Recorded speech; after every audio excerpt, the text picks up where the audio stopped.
To China. He's going to step in front of the cameras, it appears. So let's stop and listen as he departs for China.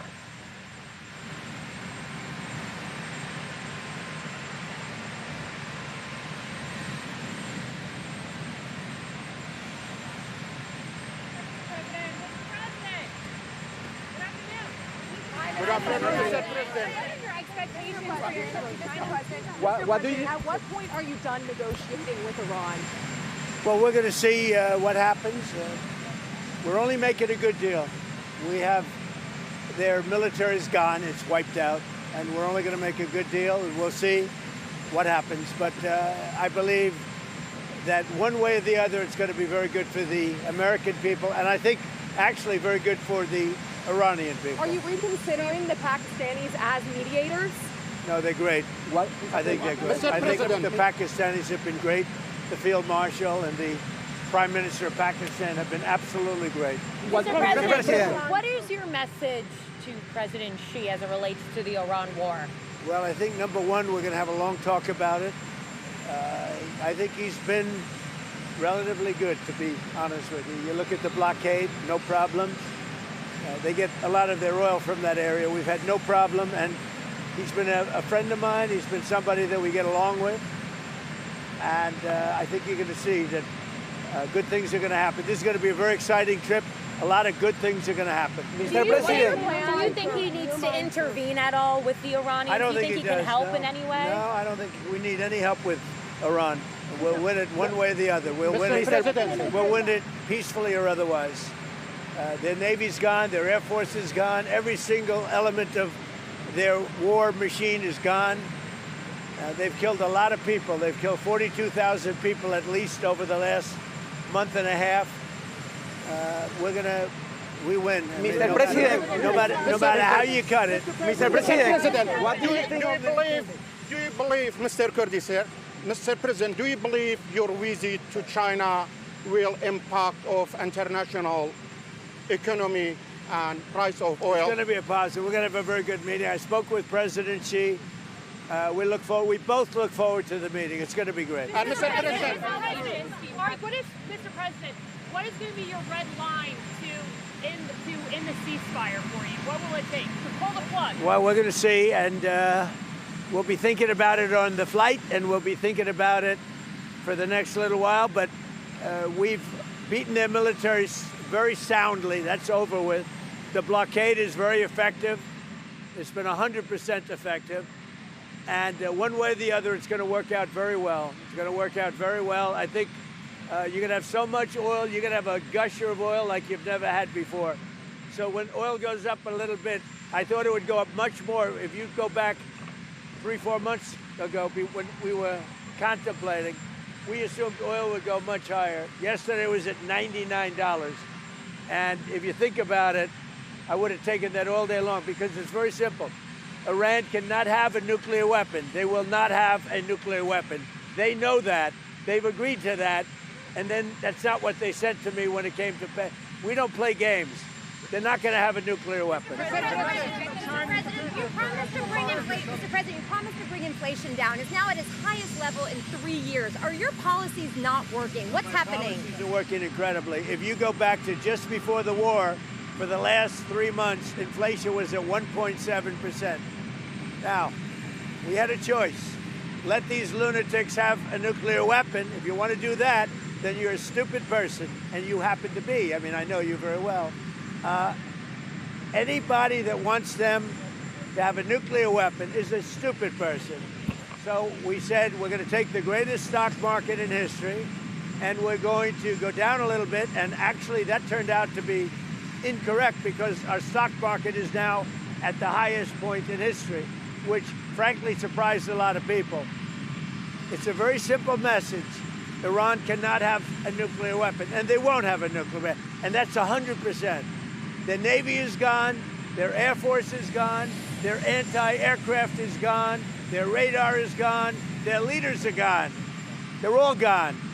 Iran will not have a nuclear weapon. Are you ready to extend the waiver on Russian oil to ease the global food crisis? We're going to do whatever is necessary.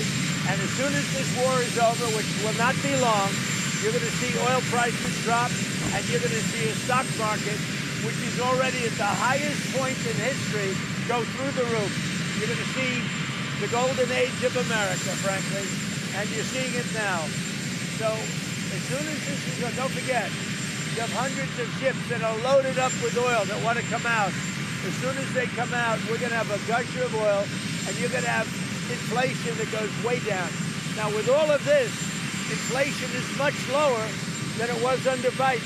Biden had the highest inflation in the history of our country. Inflation is nothing by comparison, but our inflation is just short term. Because if you go from just before the war, we were for the last 3 months 1.7%. And now what you have is as soon as this war is over, you're going to see inflation go down to probably 1.5%. Your message is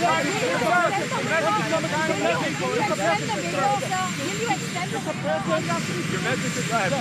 Thank you so much, Mr. President. Mr. President, yesterday you said you get the Kurds arms from the Kurds for themselves. A U.S. military official said that the Kurds have not received any arms, and the Kurdish political parties are denying receiving any arms. The officials are wrong. Your message to Chinese people, sir, on the summit.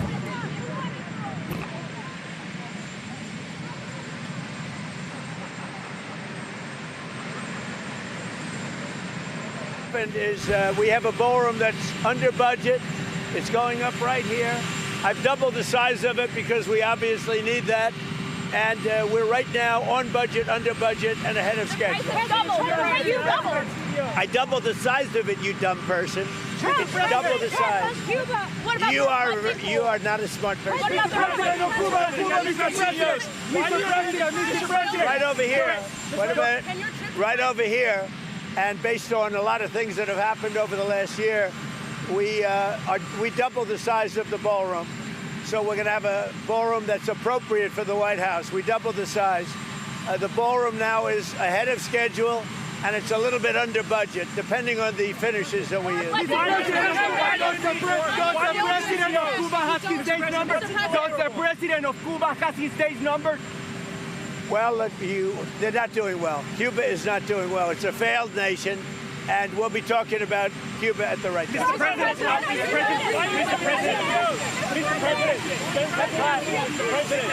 let me ask you about Venezuela.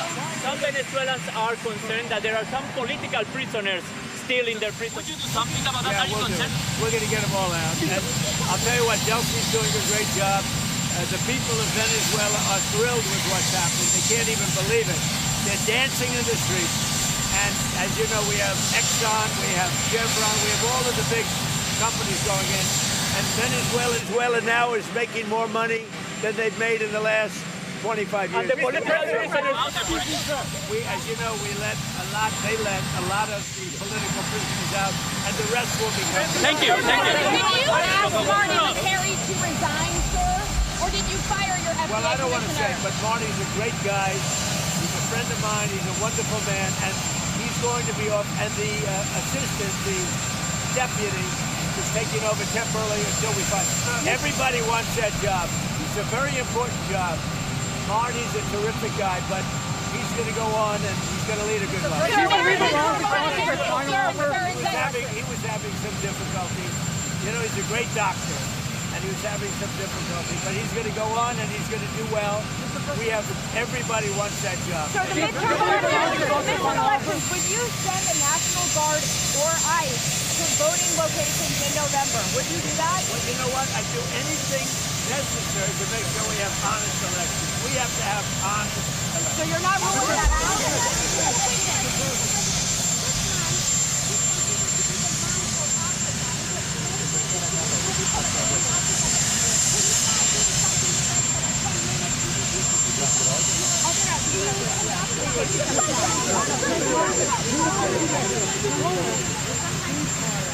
Is on life support. Is President Xi the person to bring it back to life? What happens? We're going to have a great meeting in China. He's a wonderful guy. He's a friend of mine. And we're going to have a great meeting. Maybe well with us. The relationship is very good. We're going to have a great meeting.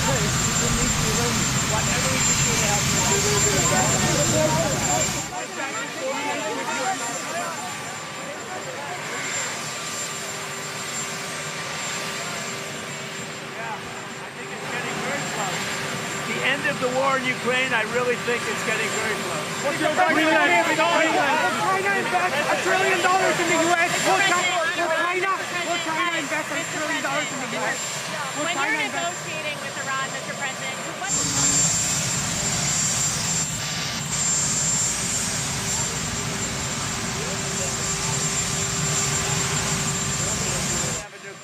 I don't think about American financial situation. I don't think about anybody. I think about one thing. We cannot let Iran have a nuclear weapon. That's all. That's the only thing that motivates. Mr. President, will China invest $1 trillion in the U.S. or NATO? Dan? What is more broken, NATO or OPEC? Well, OPEC is having some difficulty right now because one of those things, but that has nothing to do with me. NATO was very disappointing to me. NATO was not there when we wanted them. We don't need NATO. We don't need NATO. But if we did need them, they just weren't there. He can help and contribute to a deal with Iran? He could. I mean, it might be. I don't think we need any help with Iran, to be honest with you. They're defeated militarily, and they'll either do the right thing or we'll finish the job. They're either going to do the right thing or we're just going to finish the job. The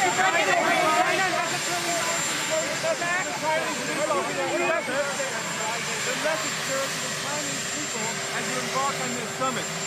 That we're going to have a great relationship for many, many decades to come. My relationship with President Xi is a fantastic one. We've always gotten along, and we're doing very well with China, and working with China has been very good. So we look forward to it. As you know, President Xi will be coming here toward the end of the year, so that'll be exciting too. I only wish we had the ballroom finished. The ballroom is right on budget and ahead of schedule, but I wish we had it finished now. You also may want to do one other thing. You may want to go see the reflecting pool, because that's under construction, and for the first time since 1922, it's going to work properly. Sir, and the gas tax in Congress. Thank you, Mark Stone from Sky News. What's your advice to Keir Starmer, sir? He seems to be on the brink. Well, my advice to him has always been, open up your oil in the North Sea. You got one of the great oil finds anywhere in the world, and you're not using it. They're not allowed to use it. And it's one of the best in the world, among the best oils in the world. Open up your oil in the North Sea and get tough on immigration. Should he stay or go? Europe is being very, very hurt by immigration all over Europe. Should he stay or go? That's up to him. But I've told him from day one, you're getting killed on energy. You're windmilling your country to death. Open up the North Sea. You have one of the greatest sources of energy in the world. Open up the North Sea. The pressure is from Nigel Farage. Governors drop taxes on oil. Did you ask them to do that? I think it's a great idea. May I ask you two questions? So, has there been any understanding between you and Putin that Russia should get entire Donbas? No. You have an invitation to travel to Russia. Do you think it might happen this year? It could. I mean, I will do whatever is necessary. That war, I've settled 8 wars. That war is getting closer. Believe it or not, it's getting closer.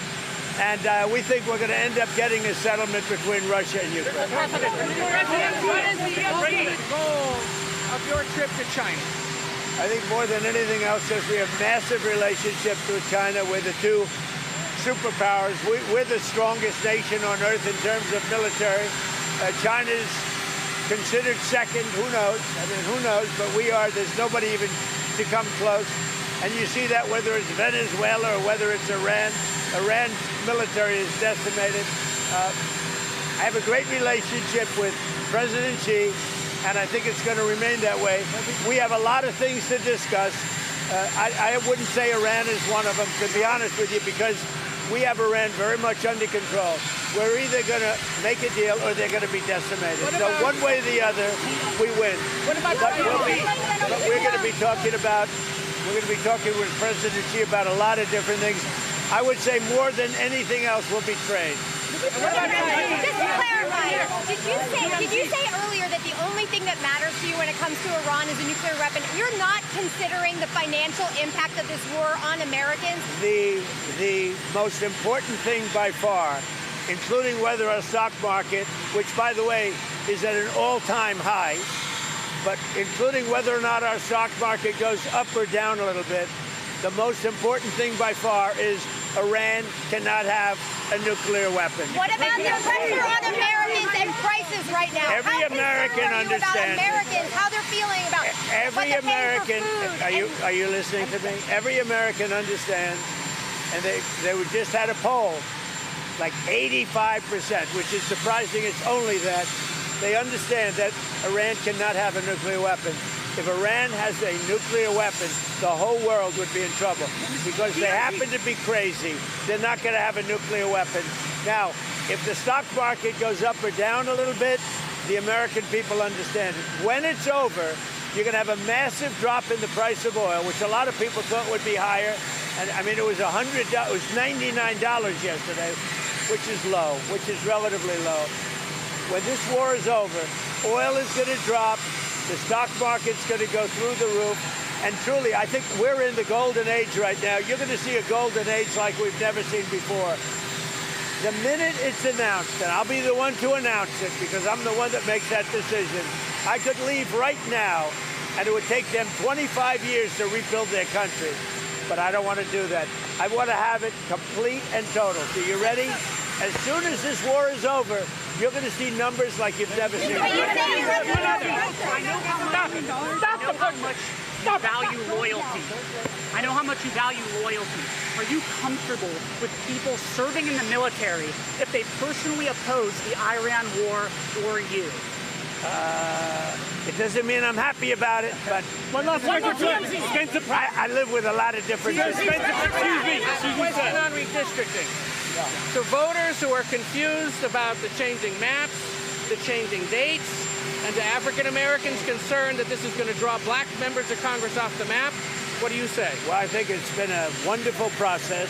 They've been, the Democrats, or as I call the Democrats, because they are dumb in so many ways, they've redistricted for years, and now we took our shot, and it looks like we're going to pick up a lot of seats.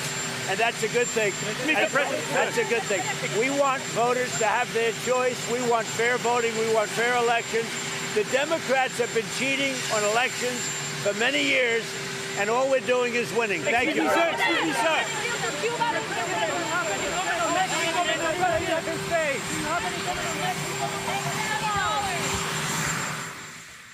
And there he goes, John. Be sure to like and subscribe for all the Fox News latest on YouTube and catch full shows streaming now on Fox One.